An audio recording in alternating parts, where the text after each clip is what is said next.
Good morning, students.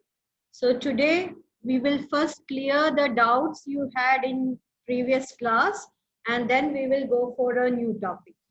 Okay. So the previous class we discussed the force acting upon a current carrying coil placed in a magnetic field. Then we discussed what happens if there are two parallel wires, and then we also discussed the torque acting on a coil of wire placed in a magnetic field. Regarding the two parallel wires, Muhammad Zaman personally asked me doubt regarding the direction of the force, which we derived with the help of thumb hand rule, right hand thumb rule, and also Fleming's left hand rule. So today I will just explain to you how we got the directions, because yesterday when I was watching the video and explaining, for me I will see the left right mirror image in the video. So when I hold my hands, it may not be appropriate. So let me discuss that on whiteboard. Can you all see the whiteboard? Can you see the whiteboard? Yes, teacher. Yes, teacher. Yes, teacher. Okay. Now we discussed yesterday that if there are two parallel wires,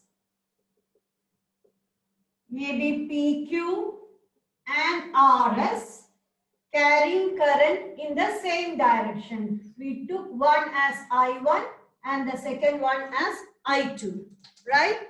Now, in order to find the magnetic field produced by I1, we have to take the right hand thumb rule.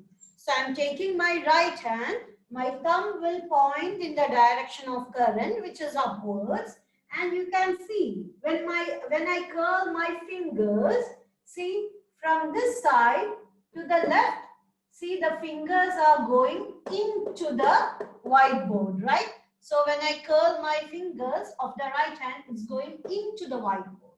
So I will express the magnetic field produced to the left, where this wire is kept, as V1, and it is pointed into the whiteboard. That is how I got this direction. Teacher, Yes. the cross means it will be the cross product. No. Is it Then Irfan? yes. In the video which you didn't see, we discussed the sign notation.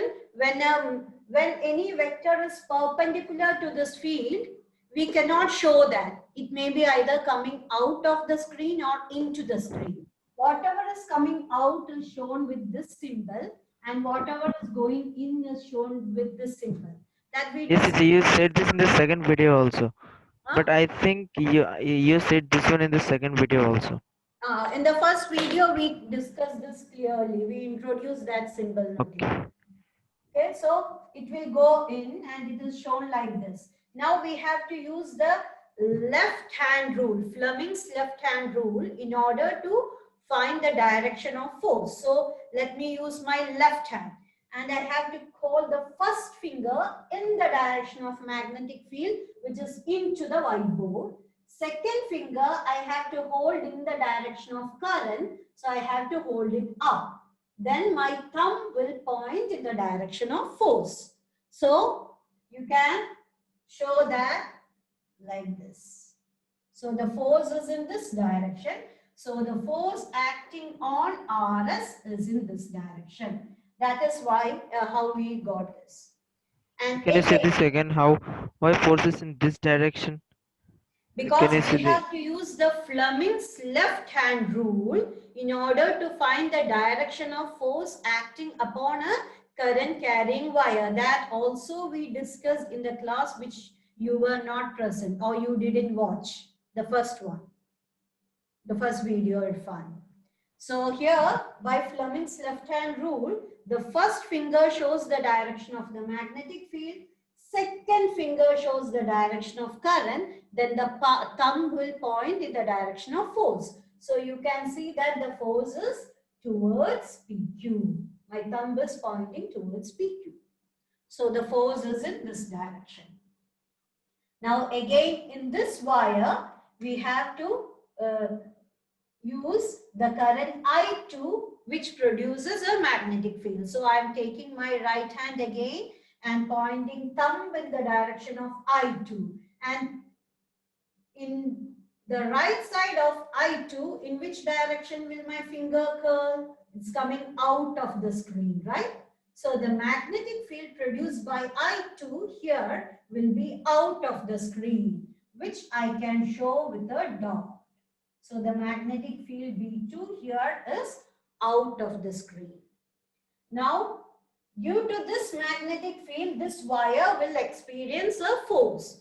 For that, again, I have to use my left hand by Fleming's left hand rule. First, I will hold my first finger in the direction of magnetic field, which is outwards. Then second finger, I have to hold in the direction of current.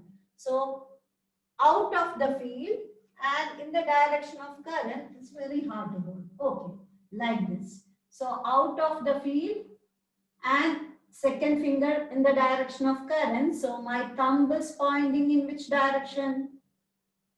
Towards RS. So the force will be towards RS. The force experienced by PQ will be towards RS. So you have to use your own hand. Draw that in a piece of paper and you have to use your own hands on the piece of paper. Only then it will be clear to you. Now, Mohammad Zaman, is it clear to you how I got the direction towards each other? If you can't speak, you can reply in the chat. If it's fine, if you understood it. Okay, you understood the concept. And the same way you can use the idea, do it yourself when the current are in opposite direction. Then you will find that they are opposite to each other. Teacher, where we will use this one in the numerical? Yeah, you can. You will get questions directly in the numerical problem.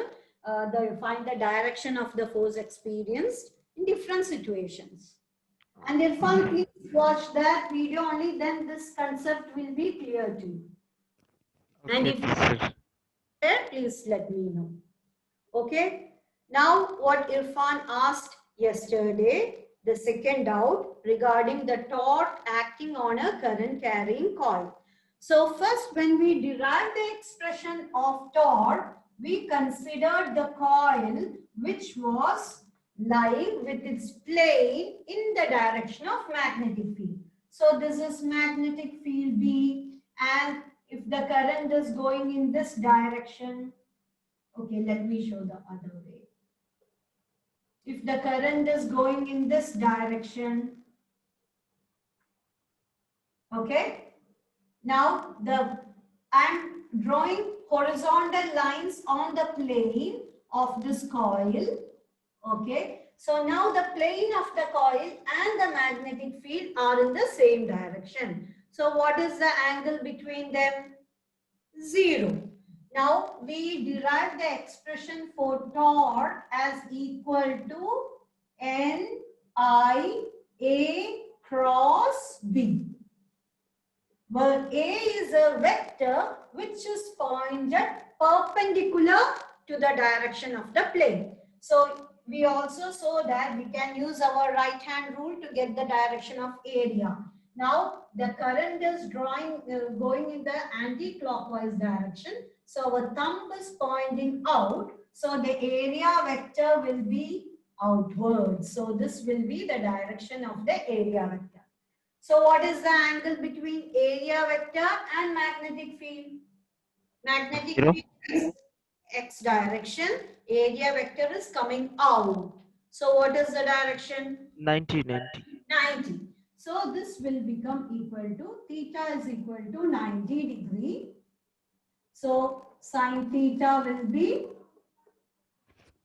1. Okay, so we can put it as NIAB. NIAB sine theta will become NIAB. Now, the second case which I was talking is that This is the initial case when the current is flowing through the coil of wire. Now, due to this torque, the coil of wire will rotate. It will not stay like that. So let me show that with the help of a book and pencil.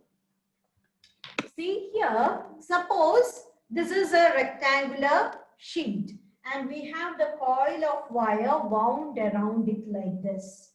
So this is a rectangular coil of wire. This is the plane of the coil of wire. Here we considered the magnetic field B shown by this pencil is along the plane of the wire. See, along the plane of the wire.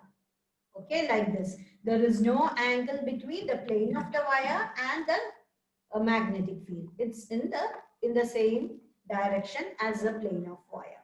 And we saw that the direction of area will be pointed outwards. So it will be here the area which is shown by this pen's direction is perpendicular to the plane. So pen and the pencil are perpendicular to each other. The angle between them is 90 degrees. This is what we saw here. Now, due to this force, what happens? The coil of wire will rotate, right? It will rotate because if there is a torque, the coil of wire will rotate.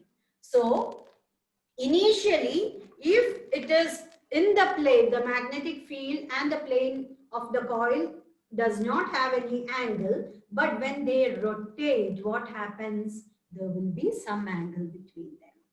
Is that clear?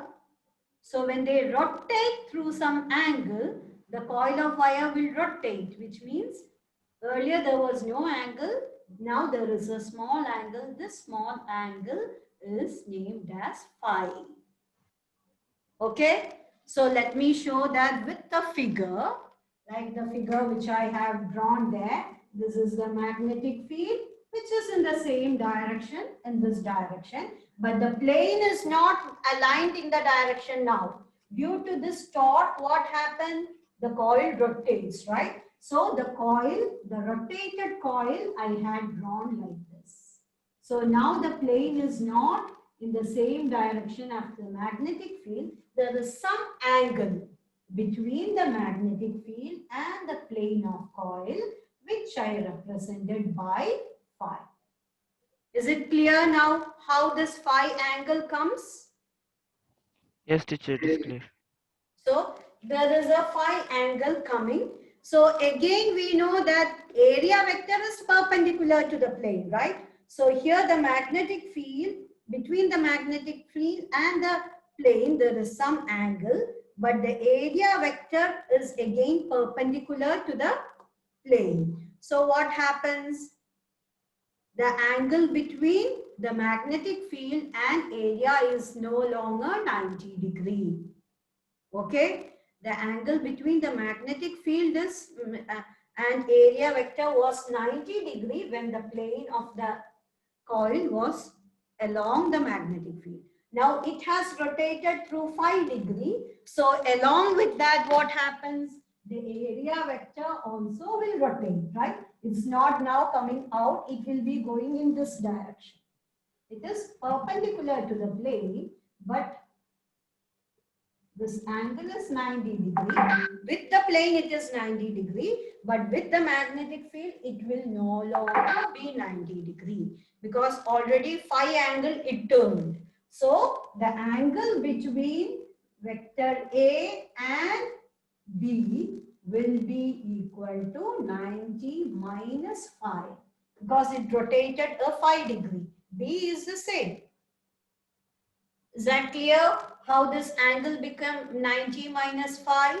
So Yes, that, teacher. yes. Yes, teacher, it is clear.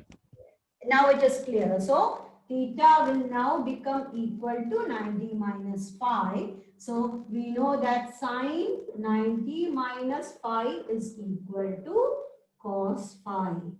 So substituting for sine theta in this equation, torque is equal Sir, to how cos phi? sine 90 minus theta is cos theta. That's trigonometry. Yes. And I remember now, sir. Okay.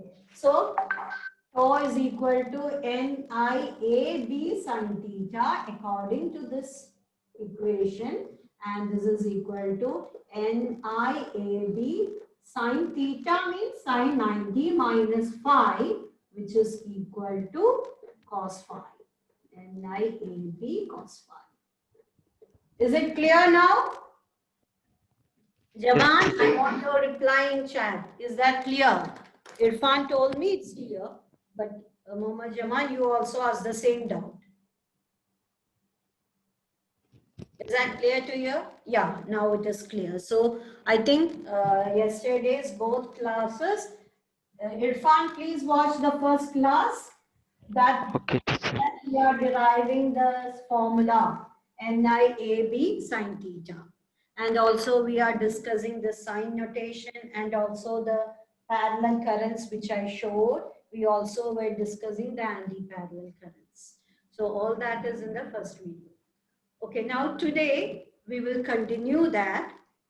You have seen some materials shows magnetic property. For example, iron. If we keep near a magnet, it will attract. Iron is magnetic and has magnetic property.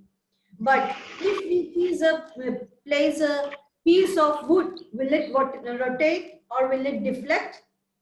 No. No. If we place a piece of plastic, will it rotate? Will it move? No. No. So we see that certain materials have this magnetic property and certain materials doesn't have the magnetic property. Why? So we are going to discuss that today. So far, we were discussing the magnetism in a broader view, that is a microscopic view. We were discussing coils of wire, which we can see, bar magnets, which we can see, which are large, or we can call them macroscopic. Now, today, we will go deep into the material and learn why these materials show magnetic property. So we will go deep into the atomic level, that is, we will go to the microscopic level and analyze why these materials are showing magnetic properties. Okay, so you know that a current carrying wire produces magnetic field, right? So if a charge is moving in a place, then a charge moving will create a current. So it should produce a magnetic field, right? What is there inside an atom? What are the subatomic particles which constitute an atom? Nucleus, proton, neutron, Proton, neutron, nucleus containing proton and neutron, and then electron Electron outside the electrons. What are the electrons doing? revolve moves around. around the orbits. Electrons are revolving around the nucleus in an atom, right? So the nucleus is, we suppose that they are stationary, they are remaining there, but electrons which have negative charge are revolving around the nucleus in an atom. That means one electron revolving is like a circular coil of current. So a charged particle which is moving produces current. That is called current. So if it is moving, the electron is moving in a circular way inside an atom, it's like a circular wire carrying current. It's moving very fast, right? So there is a small current due to the motion of electron around the nucleus in an atom. So it will be producing a magnetic field. It will produce a small magnetic field. Now, if we take one solid material, there will be different atoms in it. There will be lot of atoms in it. Each atoms will be containing a number of electrons. Each of them are revolving. So each of them will produce a magnetic field. So that is basically the cause of magnetic field, or that is basically the reason why some materials have magnetic property. So now we will discuss the magnetism produced by motion of electrons within an atom, and then we will qualitatively discuss why some materials shows magnetism, some does not. Because we know that every matter is made of atoms and every atom contains electrons, right? Now, first let us discuss the magnetic field produced by the orbital motion of electron. So today's topic is the magnetic field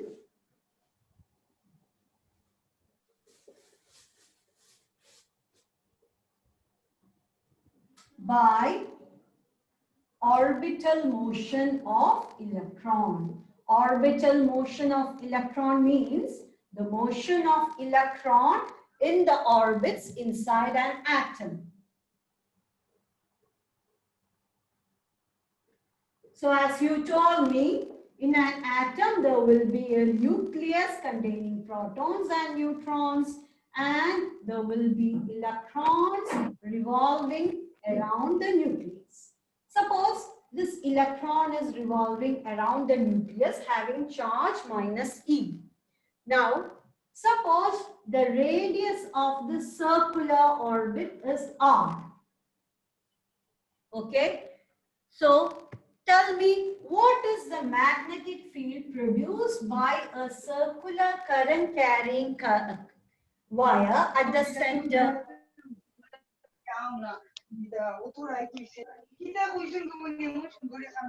Someone is talking there. Can you tell me what is the equation to find the magnetic field at the center of a circular current carrying coil? If there is only one turn, B is equal to And no, Mu naught I by 2 pi r. mu naught I by 2r. If it is 2 pi r, that means the wire is straight. For a straight wire at a distance r, it is mu naught I by 2 pi r. But for a circular current carrying coil, it is mu naught I by 2r. Okay. So, and we also know that what is current I? Current I is charge per unit time. So let us, E is the charge of an electron divided by, let capital T represent the time taken by this electron to move through the complete circle. That is, T is the time period of rotation of the electron. Okay, so T is the time taken for one complete rotation. We know that velocity V is equal to distance by time. Right? So what will be time? Time is equal to distance by velocity. What is the distance covered when the electron makes one complete rotation? pi r square. Pi r square is the area of a circle. Oh, When sorry, it- sorry. 2 pi r. 2 pi r. Pi r is the circumference. So the distance covered is 2 pi r divided by V. So instead of T, I can substitute 2 pi r by V. So I is equal to E divided by 2 pi r by V. So V goes to the numerator. So here, instead of magnetic field, I can substitute this value for I. So the magnetic field produced by the orbital motion of electron, B is equal to mu naught. Instead of I am putting this EV by 2 pi r into 2r. 2r is already there. So the final expression is mu naught EV 2 times 2, 4. There is 1 pi, r times r square. So this is the magnetic field, the small magnetic field produced by an electron moving around the nucleus in a circle. So This is the magnetic field produced. Now, more important is a quantity called magnetic moment. We learned magnetic moment yesterday in the video. Do you remember what was magnetic moment? Can any one of you tell me what is magnetic moment M?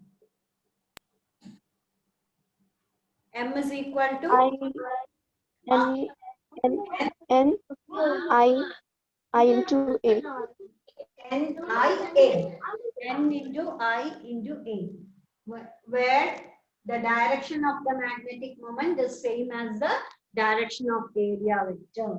So this is called magnetic moment. So when electron moves in the orbit inside an atom, the electron will have an orbital magnetic moment. So let us derive the expression for electrons orbital magnetic moment. So orbital magnetic moment of electron. Now, orbital magnetic moment of electron is denoted by mu L. So, this is the symbol for orbital magnetic moment of an electron. And orbital magnetic moment, you know, is equal to magnetic moment is N. N is number of turns. Here we are considering one single orbital motion of an electron. So N we will put as 1. Okay. And I, we have already derived an expression for I current here. So we will use the expression, this expression for I. And A, area of a circle, which Irfan told me. So let us substitute these values. So we will get the orbital magnetic moment of electron as N is 1. So I am not writing that. EV by 2 pi r into area is pi r square. So 1 pi gets cancelled and r square, 1 r gets cancelled. So this is equal to EVR by 2. EVR divided by 2. That is the orbital magnetic moment of an electron. Now for here, I am going to do some trick. I'll be multiplying on the numerator and the denominator 1m, mass of an electron. If I multiply in the numerator and denominator, it doesn't make any difference, right? So I'm writing this as equal to E mvr divided by 2m. So multiplied m on the numerator and denominator, so it doesn't make any change. Now what is mvr? Have you learned what is mvr? Momentum. Momentum, angular momentum. So good. Yes. Angular momentum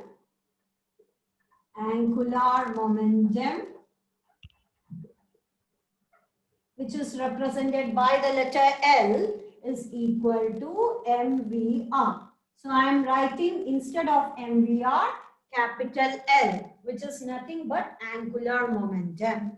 So this is equal to E by 2m into L. Now, have you learned Bohr's model of an atom? Niels Bohr.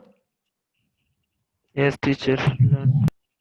And Niels Bohr's model of an atom, he tells that any electron which is orbiting around the nucleus inside an atom can have its angular momentum only as a integral multiple of, what is his second postulate? For electron to have a stable orbit around a nucleus, its angular momentum L should be equal to NH by 2 pi. This is Bohr's postulate. Bohr's second postulate. where n is the quantum number. N can have value 1, 2, 3, etc. So in the first orbit, n's value will be 1. In the second orbit, n's value will be 2.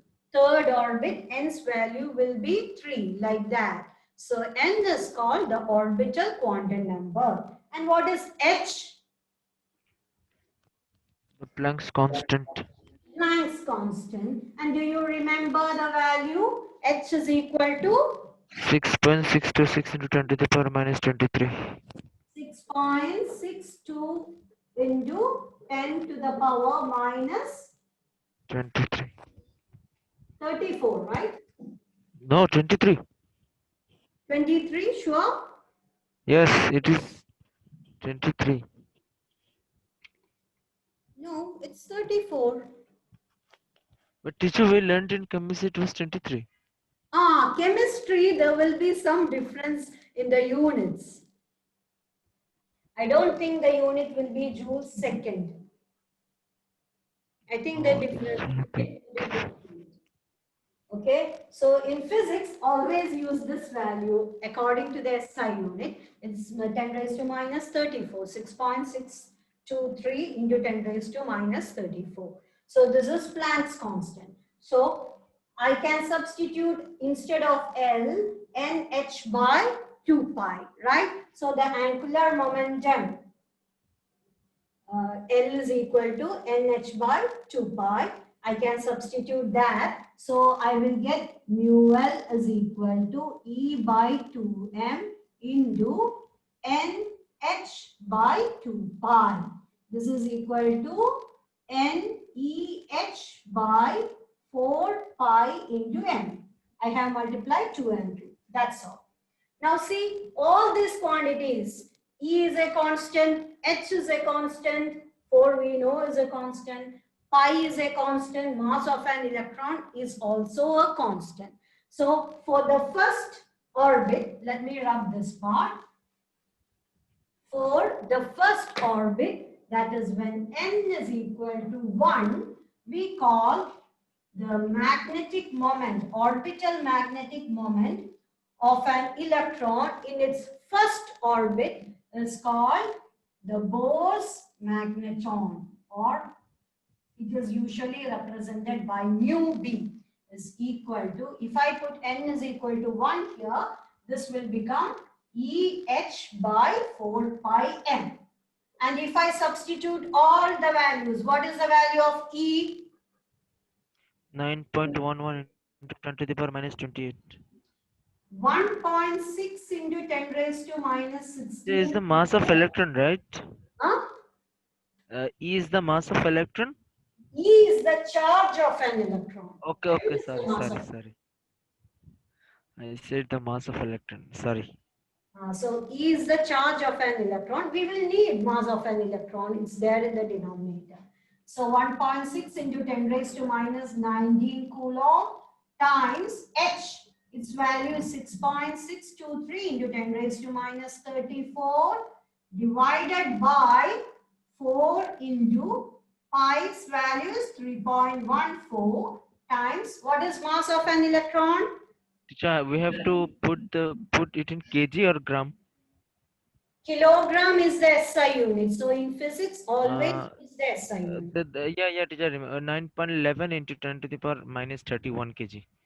Minus 31. You are right. So 9.11, as you said, into 10 raised to minus 31. 31. So if I do all this calculation, you can try in your calculator. The value you get is 9.27 into 10 raised to minus 24. And what is the unit of magnetic moment? Yesterday we learned that. Ampere meter square. Ampere meter square. So this is the magnetic moment of the first orbit of an electron, and this is called Bohr Magnetron.